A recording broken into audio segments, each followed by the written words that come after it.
Good morning. कोमट पाण्यानं मी दिवसाची सुरुवात केली. लगेच टिफिन बनवला. मिस्टर ऑफिसला गेले, मुलगी स्कूलला गेले. घरी येऊन बघते तर खूप सारे कपडे मी भिजत घातलेले होते. सगळे कपडे धुतले. त्यानंतर तरीही एक बकेट कपडे राहिले होते. म्हटलं आता ते टेरेसवर जाऊन सुकायला टाकेल. त्यानंतर किचनमध्ये येते तर खूप पसारा पडला होता. मग पूर्ण किचनमधले भांडे घासले, किचन वटा पूर्ण क्लीन केला, बेसिंग घासलं आणि नंतर माझ्या भांड्याची हॅपी एंडिंग झाली खऱ्या अर्थाने. कारण सगळं किचन साफ झाल्यावरच एका स्त्रीला भांड्याची हॅपी एंडिंग झाल्यासारखी वाटते. नंतर गॅलरीमध्ये पाणी टाकलं, पूर्ण गॅलरी धुतली.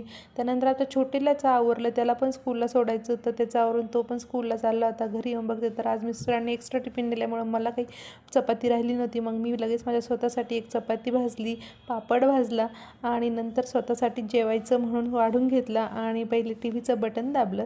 कारण स्वतःचा माझा मी टाईम असतो. मुलं स्कूलला गेले, नवरा ऑफिसला गेला, सगळं काम आवरलं आणि स्वतःचा मी टाईम मी आनंदाने एन्जॉय केला.